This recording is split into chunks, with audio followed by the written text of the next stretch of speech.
Hi, you're on a rock, floating in space, surrounded by more rocks, and gas, and a bunch of nothing, mainly. Oh hey, look at that, the rocks are going around the gas. Hold on, what the heck is going on here? To understand, let's look at a little bit of physics. Wait, did I say a little bit? To find out what kind of magic this is, we'll have to go back in time. Okay, not that far. Stop. Yeah, that's perfect. This is Gravity Guy, but most people call him Isaac Newton. One important thing he said is that force equals mass times acceleration. Now, what do all these words even mean? Force is a push or pull on something in a certain direction. Mass tells you how much of something there is, and it's also a measure of inertia, but we'll get to that later. And acceleration is the derivative of velocity with respect to time, but that's too many big words for my taste, so let's just say it's how fast your velocity is changing. The key takeaway is that if you apply force to a fixed mass, you get a predictable amount of acceleration. If you know all the forces acting on a basketball midair, you can predict with 100% certainty if the ball will go in the hoop or your neighbor's windshield. Whoa, did an apple just fall on my head? Yes, Newton, it did. Yeah, that must have happened for a reason, said Newton, as he discovered that two masses attract one another, making the apple fall. Yes, even you, no matter how ugly you think you are, attract pretty much the whole universe, at least a little bit. Hey, can you put that on paper?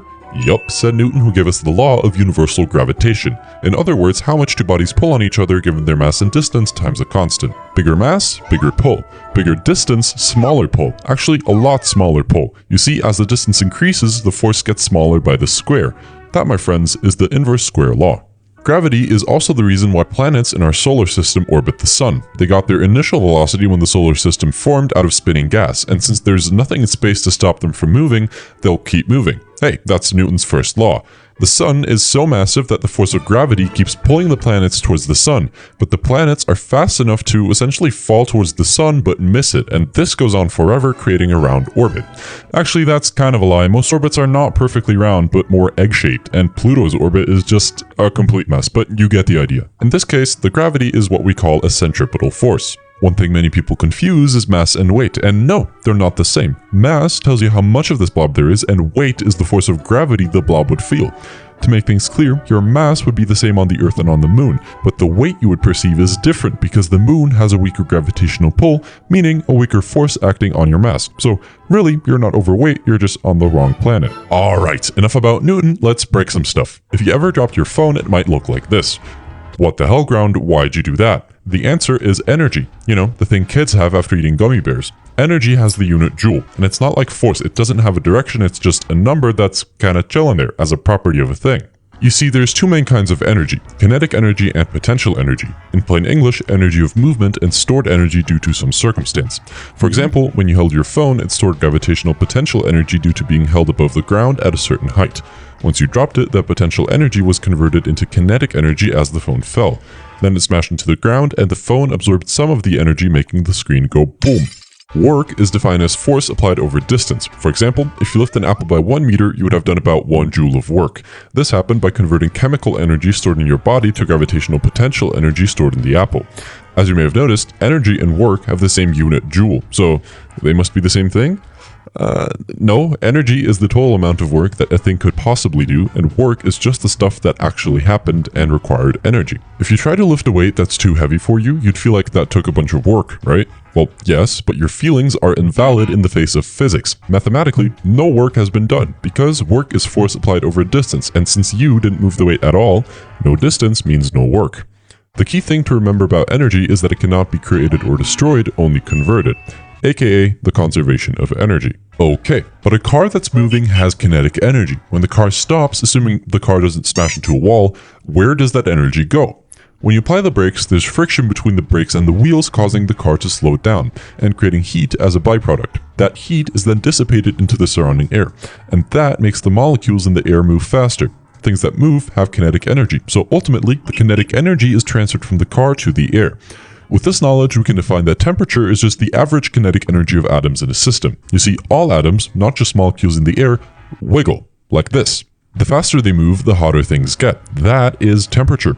All that talk about hot stuff, I think it's time we talk about thermodynamics. It tells us that jumping in lava is probably a bad idea, but more importantly, the absolute mess that is entropy.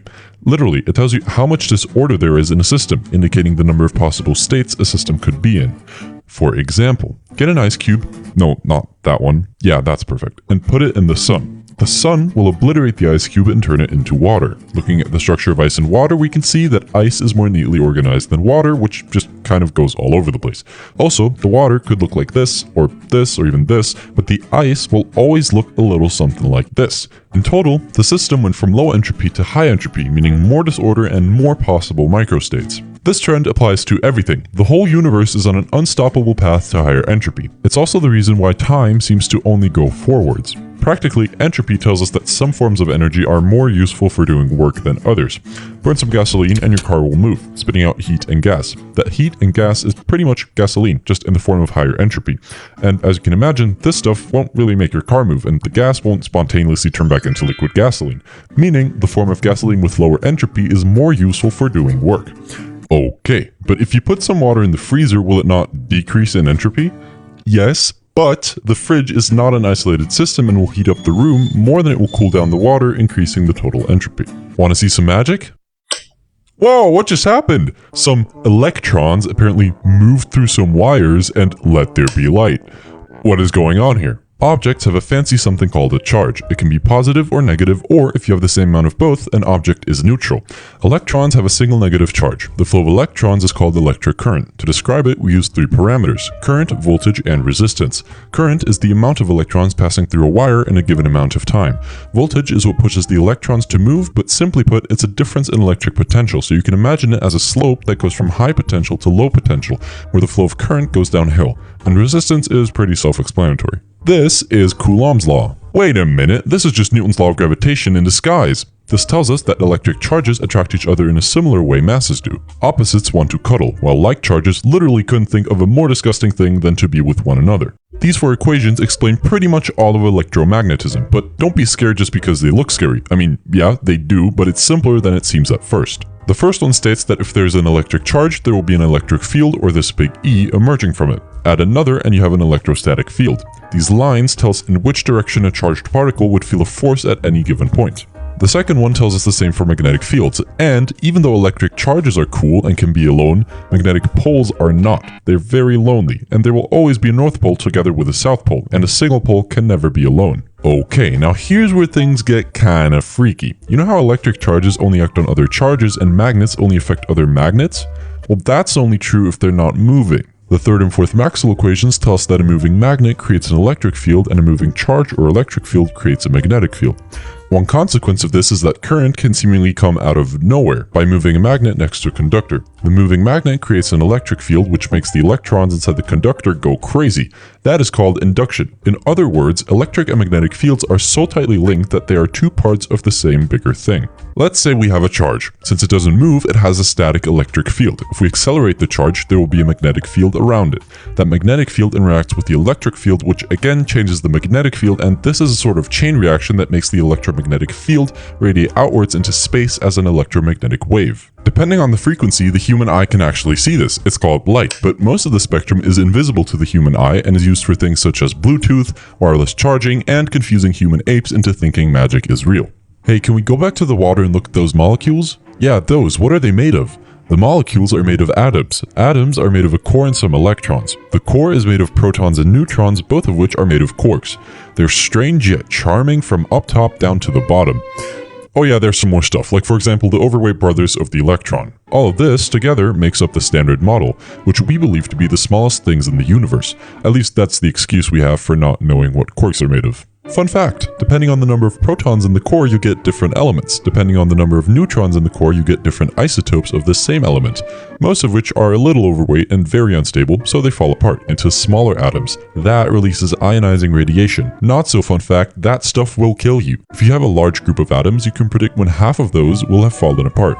That's the half-life. Depending on how unstable an isotope is, it will survive a certain amount of time. Some don't want to live, some really don't want to live, but some will live far longer than you probably will. Oh yeah, did I mention that light is like the fastest thing in the universe? To be exact, 299,792,458 meters per second in a vacuum. That is pretty fast, said everyone. Also, light is a wave, said everyone. Why? If you shoot it through two teeny tiny slits, it creates a fancy pattern due to interference, which is just a wave thing. You see, when two waves cross, they can add up or cancel each other out. These gaps are the spots where they cancel each other out. So in this case, light behaves like a wave. Nah, screw that. Everything you know is wrong, said Albert Einstein, probably smoking crack after hearing about the photoelectric effect and discovering that light comes in tiny packets called photons. I sure hope that doesn't unravel a whole new area of physics.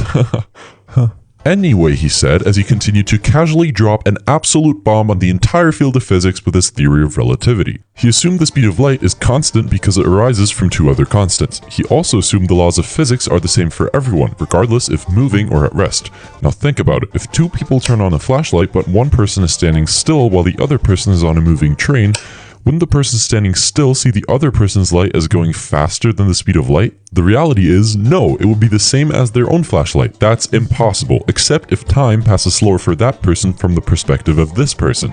In other words, if the speed of light is constant, time must be relative. Also, gravity is not actually a force, sorry Newton, but rather a consequence of masses bending space-time. Einstein thought the universe is a mesh of space and time, and anything with a mass bends this fabric. Also, all objects move freely on a straight line when moving through space. Gravitation is simply the result of objects following these bent lines which appear straight to them. If you have a hard time understanding this, you can imagine two people on Earth walking in parallel straight lines. Now imagine one standing on the east coast and one on the west coast of the US. If they both walk north, eventually they'll meet at the North Pole. Because of the curvature of the Earth, they ended up at the same point even though they both walked straight relative to themselves. Oh yeah, by the way, energy and mass are kind of the same thing, he added, which explains why atom bombs are so freaking powerful. According to this formula, even just tiny atoms can release a humongous amount of energy by giving up just a fraction of their mass during fission. What is fission? It's the same thing Oppenheimer used to make this thing go boom. You see, there's two main ways to gain energy from changing nuclei, fission and fusion. Fission aims to split the nucleus of an atom into two or more smaller nuclei, which is most often achieved by blasting the core with neutrons. Fusion is the opposite, where you combine two smaller nuclei to get one bigger one. The energy came from something we call a mass defect, where the resulting nucleus is lighter than the starting nuclei. This missing mass is what was converted to energy during fusion. Fission and fusion are cool, but you gotta be careful or you might just blow up the planet. That totally didn't almost happen before. Multiple times. Hey, remember when Einstein said light is a particle? He accidentally discovered a whole new field of physics which he thought is just a giant hoax. Quantum mechanics. This stuff is crazy. Another German guy called Max Planck said, yes, Einstein, you're right. Light does come in tiny packets. Actually, all energy comes in tiny packets, or quanta. Want to know where an electron is inside an atom? It's here. And there, and everywhere at the same time actually. That's a superposition. It's not in one state, it's in multiple states at once, at least until you measure it. Then it chooses one cozy spot to be in. Schrödinger gave us an equation that gives you a probabilistic model of where you can find it if you were to measure. You can imagine this as a cloud, and the denser it is, the more likely it is for an electron to be there. But still, where exactly it will end up once you measure it is random. Speaking of observing particles, they're also super sensitive about their private data. Look at these two images of a flying ball. In one, you can clearly see where the ball is, but not in which direction it's moving, and in the other, you can see where it's moving and approximately how fast, but not where exactly it is at the moment. That is essentially Heisenberg's uncertainty principle. You can never know both the exact position and the exact speed of a quantum particle at the same time. Okay, let's recap. A small thing can be a particle and a wave at the same time, and when we try to look at them, weird stuff happens. But you know what? It gets even weirder. Think back to the double slit experiment. We know that a light beam acts as a bunch of waves and we get interference. But here's the weird thing. Even if you send individual photons after sending enough of them and detecting where they end up, you get interference. Like, how can that be? What did a single particle interfere with? Well, we think it interfered with itself because it acted as a wave and went through both slits at the same time. That's a superposition. Okay, well, let's just measure which slit it goes through. Yeah, that's not gonna happen. Once you start measuring which slit the photon goes through, it stops acting like a wave and the interference pattern disappears, as every particle chooses just one of the slits to go through. Sounds kinda suspicious to me. Anyways, all this knowledge is going to cost you one subscribe and a thumbs up. Thank you very much. And you can decide if maybe you'd want to tip with a comment, perhaps?